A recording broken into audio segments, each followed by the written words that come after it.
Shalom à tous et bienvenue dans un épisode très spécial de Regabé Ivrit. Cette semaine, nous sommes dans la Parasha Vayigash. Le Fafet Sraïm nous parle d'un point intrigant et important dans cette Parasha. Il se trouve à la fin de la Parasha, au chapitre 46, verset 4. Lisions ensemble ce texte en hébreu. L'Éternel parle à Jacob et lui donne le feu vert pour descendre en Égypte. Et lorsqu'il lui a dit d'aller en Égypte, il lui fait une promesse très particulière. Il lui dit « Anori ered imra Mizraïma », ce qui se traduit littéralement par « Je descendrai avec toi en Égypte ». Le Fafetz Haïm parle de ce verset et il souligne un principe important que nous devons tous prendre en considération. Écoutez ce qu'il dit que l'Éternel nous conduit, nous ses propres enfants, d'une façon très particulière qui est la suivante. Quelles que soient nos transgressions, même nos fautes, même lorsque nous sommes en exil et même lorsque nous tombons entre les mains de nos ennemis, il demeure avec nous.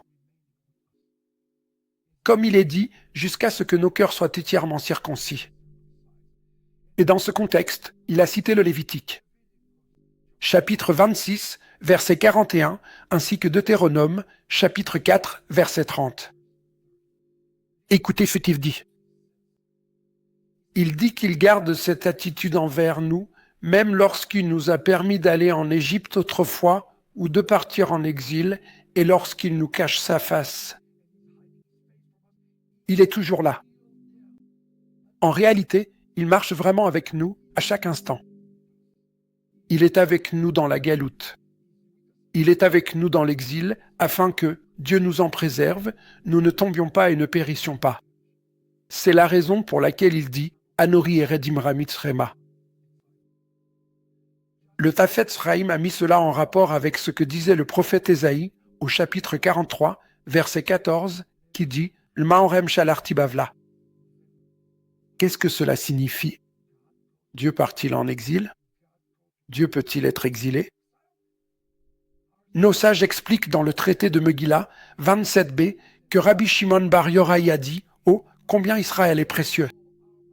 aux yeux de Hachem. Car chaque fois qu'ils traversent une période de tribulation, une épreuve d'exil, la présence divine, la Shekinah est toujours là, avec eux. C'est pourquoi il est dit, dans le livre de Samuel, au chapitre 2,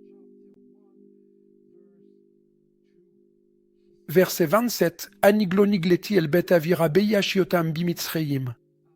Dans Jérémie 49, nous retrouvons le même message. Ce message est clair, quand Israël est dans la détresse, lui, l'Éternel, est lui aussi dans la détresse. Quand Israël est dans la difficulté, il est dans la difficulté. Et c'est pourquoi le Fafetz Sraïm nous indique Ésaïe 63, verset 9, qui dit « Be'erol gzarotam elodzar » dans toute leur détresse, il est dans la détresse. Dans toutes leurs afflictions, il est affligé. Les gens demandent où était Dieu le 7 octobre. Il était là, souffrant, kidnappé, emmené dans les tunnels, persécuté, assassiné et violé. Quand Israël souffre, la Shekinah souffre, souvenez-vous que Yeshua ne danse pas le Rava, Nagila, au ciel lorsque son peuple juif souffre sur terre. Quel rappel poignant pour nous tous, au milieu de tant de tragédies qui touchent le peuple juif de nos jours. C'était notre Regabé Ivrit pour cette semaine.